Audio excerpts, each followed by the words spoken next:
Hey guys, welcome back to the Record Room. I am, of course, your host, Tony Giles TG, and it pleases me no end to say happy Halloween to each and every one of you out there. I hope you are having a spooktacular day wherever you are in the world. And on this episode, I thought it would be the perfect time to highlight one of my favorite labels currently operating today, Library of the Occult. If you are a long-time viewer of the Record Room, you have heard me speak about the Library of the Occult numerous times over the years. I am a big believer, a big fan, and a big supporter of the label. And if you're new here, if this is your first introduction to Library of the Occult, welcome. Come along. Join us for the ride. Now, Library of the Occult is a record label that primarily releases electronic, soundscape, psychedelia, cosmic.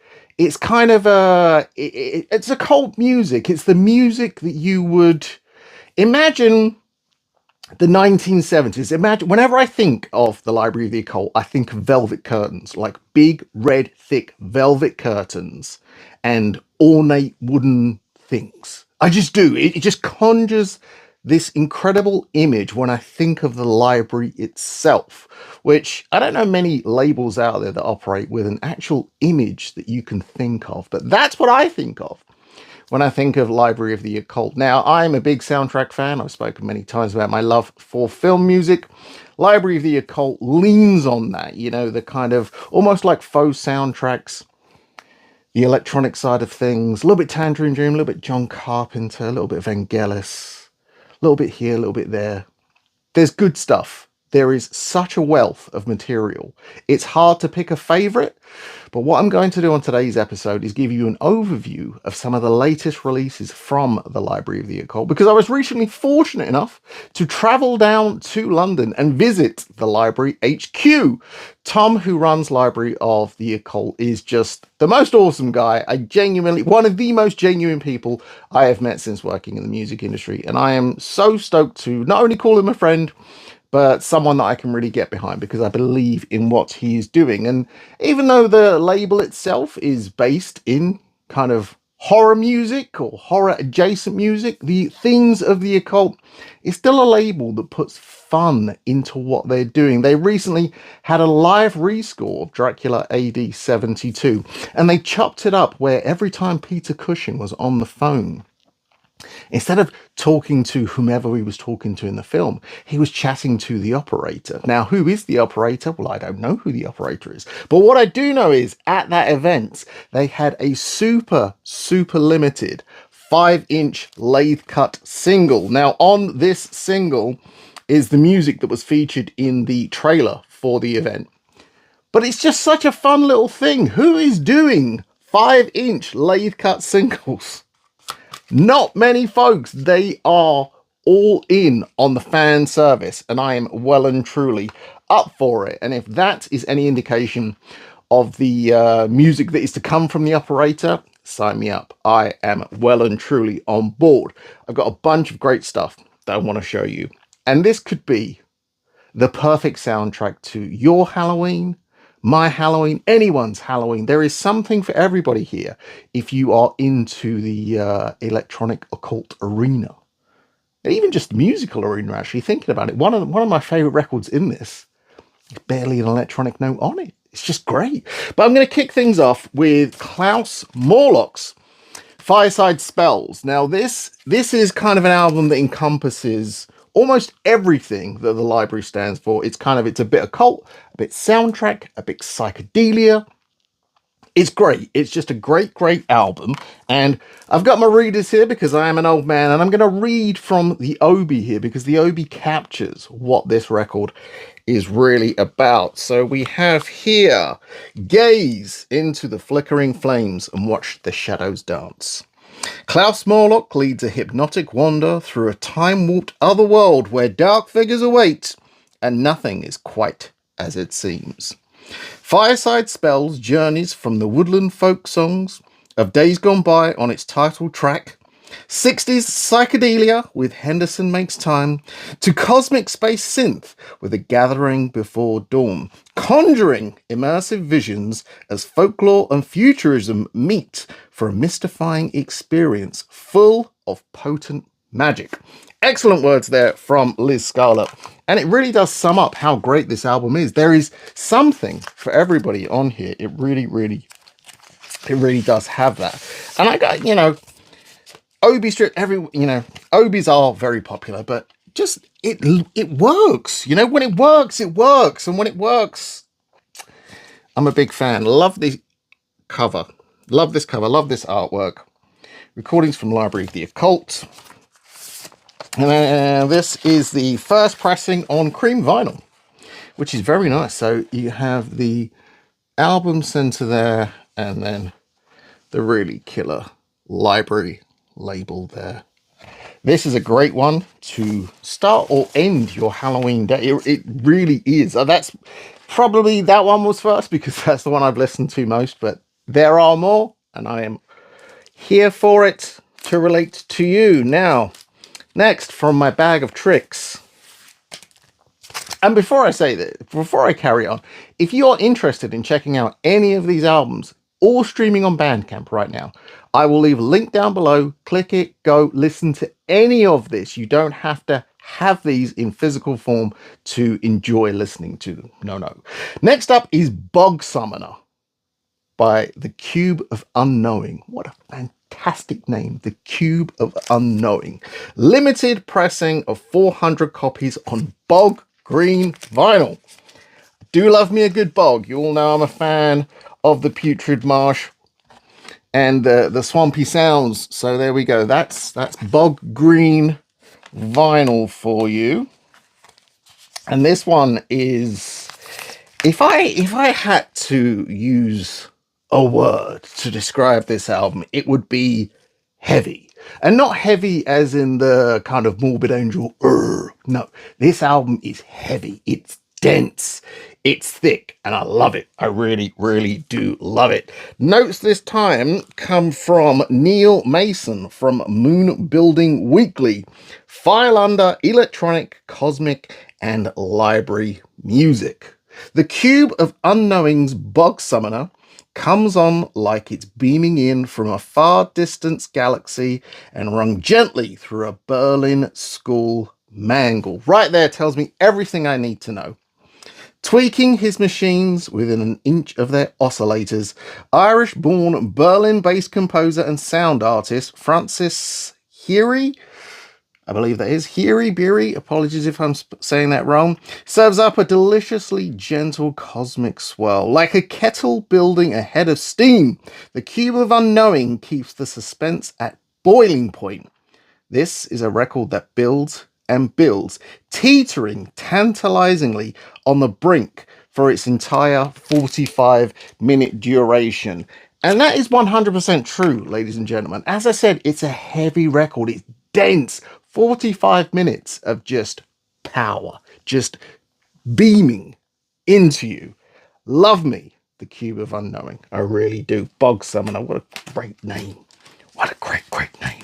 One of my favorite acts on Library of the Occult are the Psychic Circle, which is an actual band. It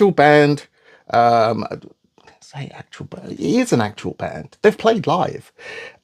This is, I believe, their second album, Wizards of the Watchtower. First pressing on Hellfire vinyl. What does Hellfire vinyl look like? Well, let's take a look, ladies and gentlemen. Sorry, everything's falling out here. I've got so many goodies here. Hellfire vinyl is this lovely shade of, well, Hellfire. It's like an orangey looking vinyl, and these always look and sound great. Everything comes in a polyline sleeve, so you know I have no complaints. This is pretty cool. Have a flower for the label, and this one also came with a pretty cool poster. Check that out. That's not bad. That is not bad at all. This is so cool. Library of the Occult. I love these. I love these Obies for Library of the Occult. I really do. I really do. So cool. So cool. And this is more akin to or in line with the soundtrack really to a epic adventure, Conan, Dungeons and Dragons, things like that. So let me once again refer to the notes here. The Psychic Circle have returned once again from their secret location hidden by time, space, and reality with the dark and the groove-heavy Wizards of the Watchtower. This is it's a little bit doomy in places as well, which I'm a fan of. The mysterious psych rock collective have gone full dark with this 11-track set of moody guitar and key-driven songs. There's a doom baroque quality to the songs here, showing what would have been if Sleep had found solace in Hawkwind as opposed to Sabbath, or Uriah Heep and Black Mountain coming together in a fuzz guitar light show. Written by good friend John Hubner of Complex Distractions. That right there, together in a fuzz guitar light show. That right there, it's incredible music. It really is. It's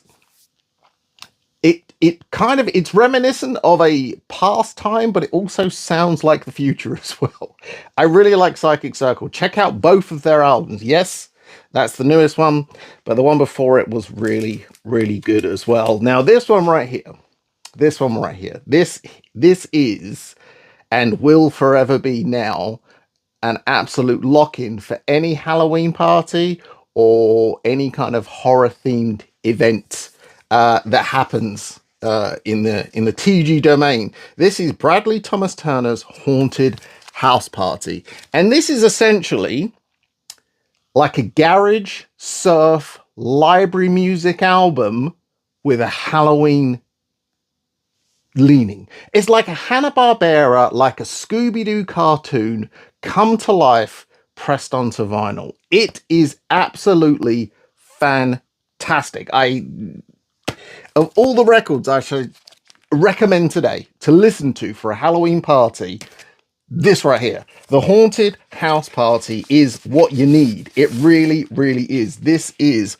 100% what you need. I mean, it looks like one of those 60s style, kind of 70s, like the Munsters album or the Addams Family album that they did. That's if I saw this in a record store and didn't know what this was, I'd just be like, that's coming home with me. It just looks absolutely fantastic. This one is pressed on pumpkin vinyl, which is orange, much like the Hellfire one. But this is just so good. Oh, it actually mentions Scooby-Doo on the over here. I hadn't even read that. That's just how good this sounds. It just sounds as it looks. You look at this and think, I know what that's going to sound like. And it does. It's really good. Bradley Thomas Turner's Haunted House Party is probably my pick of the bunch from this stuff of number one recommendation. That would definitely be that one. And I've got a couple more to show you. We're going to go a little bit darker next. We're going to go a little bit darker, but this is something. As soon as I got this, I actually listened to this on Bandcamp straight away because I was intrigued. By this one. This is Canyon of Blood, rather, by Garden Gate. This looks like the soundtrack for a 70s exploitation, occult, horror, Hills Have Eyes, come last house on the left type thing. And it's fantastic. Absolutely fantastic. I love this record. It's rocky in places. It's unnerving in places. The dialogue on this just gives it that extra leaning of creepy assness. This is from a faux motion picture, as far as I know. Recordings from the Library of the Occult and Artemis Pictures International present Canyon of Blood, original soundtrack recording by the Garden Gate. I don't know if there is a movie of this. Maybe there is. Maybe I should have a look around. I don't think it is, though. But this This album has kind of stuck with me a little bit. The dialogue that goes along and tells the story is quite unnerving in places, and not unnerving because they're telling you, like, you know, horrible things. It's they're not. It's kind of, it's very normal. But when you take something normal and just, you know, kind of just turn it a little bit, that for me is what creates the creepiness. And this one is on this awesome kind of swirl. I mean, I can see through it because I've got my studio light shining on this, but it's like this really awesome, like red and purple blood red swirl. It's gorgeous, absolutely gorgeous. And we will take a look at the Obi on this one because it's great. Canyon of Blood tells the story of transformation, longing, and resistance, ushering the listener through a psychological landscape that's as lush as it is violent. Feels like the baroque bloom of a cactus flower amid spikes in the arid desert night. If this were a movie, I would love it. If it were a movie, I would watch it. I would recommend it. I really, really would. Canyon of Blood is definitely one of the heavier releases from Library of the Occult. Not a lot of whimsy in that one, but it's so awesome. It's just so good. And I'm going to cap off with this episode with probably my favorite release from the Library of the Occult in a while, I would say. Actually, I'm a big fan of this release because I'm a big fan of Dracula. I've been enthralled by Dracula, the story of, the legend of, the films, the books, yada yada yada. Ever since I was a kid, Dracula was kind of the first monster, tragic hero is how I like to see him, I ever fell in love with. And Library of the Occult did this incredible 7-inch series, lathe cut 7 inches, which I do have. They're actually next to me, but to pull them out, you wouldn't be able to see it all. They did a series based on Dracula. Library of the Occult Electronic Orchestra presents Dracula. Limited edition pressing of 400 on Vampire Blood vinyl. Now, I'll show you this because not only do you get the record, no. They also did, and I am so incredibly stoked to have this.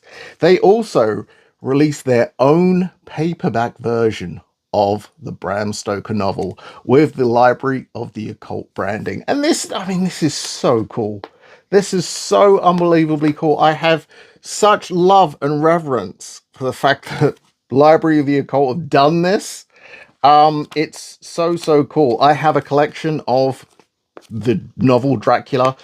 This will now take pride of place in there. I am so stoked to have this. I really am.